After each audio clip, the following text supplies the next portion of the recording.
Assalamu alaikum everyone. I'm Dr. Junaira Hafiz, also known as the Tales of Medico, and currently working as a junior doctor in private setup. In this video, we will talk about the basics of house jobs such as department division, some commonly asked questions जो कि मुझे DMs में आते हैं, juniors पूछते हैं. Without a further ado, let's dive in this video. Okay तो सबसे पहले we will talk about the departments. House job के अंदर हमारे 12 मंथ ट्रेनिंग पीरियड है, तो उसको हम डिवाइड करते हैं 6 month of surgery and 6 month of medicine में. तो मेडिसिन के अंदर हमारे पास सबसे पहले आपका आता है 2 मंथ्स ऑफ जर्नल मेडिसिन. अब जनरल मेडिसिन के अंदर आपको या तो वो टीम में रोटेट करेंगे या फिर ओपीडीज भेजेंगे. ओपीडी के अंदर हमारे पास इन्फेक्शियस डिजीज, एंडोक्रिनोलॉजी और रूमेटोलॉजी आता है. Moving on to next, we have either medical ICU or we have medical HDU. फिर हमारे पास अलाइड डिपार्टमेंट्स आते हैं. अब अलाइड में हमारे पास neuro medicine, paediatrics, cardiology, oncology, gastroenterology, nephrology, pulmo, ये सारे डिपार्टमेंट्स हैं. अब 3 महीने के अलाइड में इफ यू गेट पीड्स मेडिसिन, तो पीड्स मेडिसिन 2 महीने की रोटेशन होती है. तो जब आपको 3 महीने अलाइड के मिलेंगे, 2 महीने आपकी वो पीड्स रोटेशन चल जाएगा और कोई दूसरा डिपार्टमेंट आपको दिया जाएगा. But if you do not gate पीड्स medicine, तो उनमें जो है आपके पास कोई से भी 3 डिपार्टमेंट्स आपको दे दिए जाएंगे except peds medicine. All departments और ऑफ 1 मंथ रोटेशन, लेकिन सिर्फ पीड्स मेडिसिन है जो 2 मंथ रोटेशन होता है. फिर हमारे पास है सर्जरी. अच्छा, सर्जरी के अंदर हमारे पास जर्नल सर्जरी के 2 महीने होते हैं और उसमें आपको टीम के साथ ही रोटेट किया जाता है. So we have GS1, GS2 and GS3. तो वो अकॉर्डिंगली उसके हिसाब से रोटा बनता है और इंटर्न्स को 1 या 2 या 3 जिस टीम में वो रोटेट करना चाहे वो कर सकते हैं. फिर हमारे पास पड़ता है 1 मंथ ऑफ ER. उसके बाद वी हैव अलाइड डिपार्टमेंट्स. अब जैसे मेडिसिन के अंदर पीड्स की 2 महीने की रोटेशन होती है, वैसे ही सर्जरी में इफ यू गेट गाइनी तो उसकी होती है 2 मंथ्स की रोटेशन. तो उसके साथ फिर आपको कोई एक अलाइड डिपार्टमेंट मिलता है अगर आप गाइनी में रोटेट करते हैं in your allied surgery departments.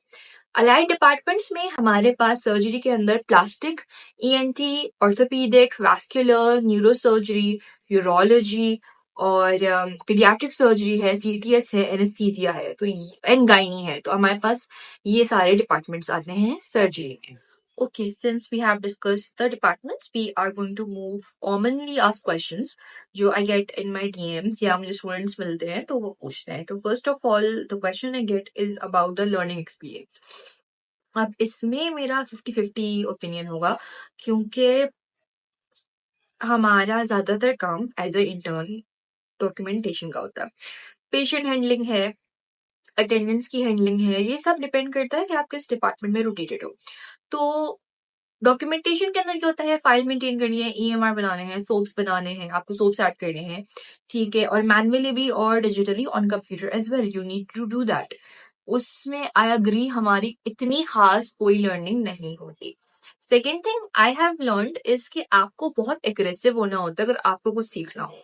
ठीक है, आपको कोई आके बोलेगा नहीं कि बेटा ये है, आप इस पे बारे में सीखें, आप पढ़ें, आप देखें फाइल, आप उसमें से कुछ निकालें और बोले okay this is unique, I do not know about this. तो you study about it, then you ask your resident के मैनेज कैसे करना है पेशेंट. ये पेशेंट अगर किसी सिम्टम के साथ आया है, कॉमनली ये सिम्टम प्रेजेंट नहीं करता है, तो ये आपको खुद करना पड़ता है. ठीक है, आपको कोई आकर नहीं सिखाएगा. तो इस लिहाज से आई वुड से इस 50% आई अग्री, 50% आई डिसअग्री कि लर्निंग नहीं होती है. You need to be a bit aggressive and show and put yourself out there कि भाई I am interested in learning, मुझे ये सीखना है, तो आप मुझे बताएं. इसमें बहुत सारे बिकॉज पेशेंट फ्लक्स इनफ्लक्स बहुत ज्यादा होता है, काम बहुत सारा होता है, तो रेजिडेंट्स थोड़ा सा चिढ़ जाते हैं. लेकिन if you ask them nicely, if you are persistent and you keep showing yourself कि भाई मुझे सीखना है, मुझे नहीं पता, आप मुझे बताएं, तो वो फिर आपको किसी खाते में लाते हैं और बोलते हैं हाँ यार ये बच्चा पढ़ना चाहता है, बच्चा सीखना चाहता है, तो हम उसके लिहाज से एक्ट करेंगे और उसको सिखाएंगे. तो ये होता है. But the take home message from this would be कि आपको खुद सीखना पड़ता है, आपको खुद मेहनत करनी पड़ती है कि आप कुछ सीखें. Next question I get is regarding the timings. अब ये उस लिहाज से आता है बिकॉज यूजुअली गवर्नमेंट सेटअप से हम कंपेयर कर रहे होते हैं. गवर्नमेंट सेटअप में छुट्टी जल्दी मिल जाती है, हमें छुट्टी जल्दी नहीं मिलती है. लेकिन अगेन आप प्राइवेट सेटअप में आ रहे हो, प्राइवेट सेटअप में आपको जल्दी ऑफ नहीं मिलेगा. ये डिपेंड करता है कि आप किस डिपार्टमेंट में हो. अगर आपका काम हो गया, आपके रेजिडेंट्स आपको अलाउ कर रहे हैं, तो यू कैन गो लेकिन फिर वही बात, ये depends upon the number of interns you have in your specific departments and the resident and the team you have. So for example, in my surgery rotation there were rotation जिसमें मैं बहुत जल्दी घर गई हूँ because काम हो चुका है, OT ख़त्म हो चुकी है, there is nothing to do, we do not have to receive pre-op patients, तो I can go because काम हो चुका है. लेकिन बहुत से ऐसे डिपार्टमेंट्स हैं जहाँ मैं बहुत देर तक रुकी हूँ. Even post call I have went home 6 or 7 PM. ठीक है, तो ये होता है. और ये बहुत सारे लोगों की लक पे भी डिपेंड करता है कि उनको जल्दी छुट्टी मिलती है या नहीं. तो if you are unlucky like me, quite possibly आपको छुट्टी जल्दी ना मिले इन मोस्ट केसेस. खैर, नेक्स्ट अप इज कि आप कोई exams during your house job दे सकते हैं या नहीं. तो यार I believe this is your personal preference. सबका पढ़ने का स्टाइल अलग होता है, सबको अपनी पढ़ाई में वीकनेस और स्ट्रेंथ पता होती है. बहुत सारे लोग हाउस जॉब के साथ एमएलई करते हैं, बहुत सारे लोग जो हैं वो एमएलई करके हाउस जॉब पे एंटर होते हैं, स्पेशली इन प्राइवेट. बहुत सारे हाउस जॉब करते ही नहीं है. ये आपकी पर्सनल चॉइस पे डिपेंड करता है, आपकी प्रेफरेंसेस पे डिपेंड करता है, because you know your weaknesses, you know how you study.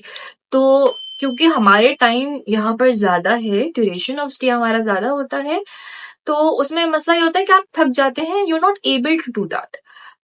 फिर वही बात, it depends upon your preference, your stamina, कि आप पढ़ सकते हैं हाउस जॉब. अगर आप हाउस जॉब के साथ साथ आप अगर घर 4 बजे जा रहे हैं, 5 बजे जा रहे हैं, तो आप में इतनी एनर्जी है कि आप पढ़ रहे हैं नहीं. ये कंप्लीटली डिपेंड करता है उस बंदे पे जो हाउस जॉब कर रहा है या नहीं कर रहा. ये आपकी चॉइस है, तो ये आपको खुद देखना होता है. इस पे मैं ज्यादा कमेंट नहीं कर सकती. हाँ, मेरा एक्सपर्टीज नहीं. I am out.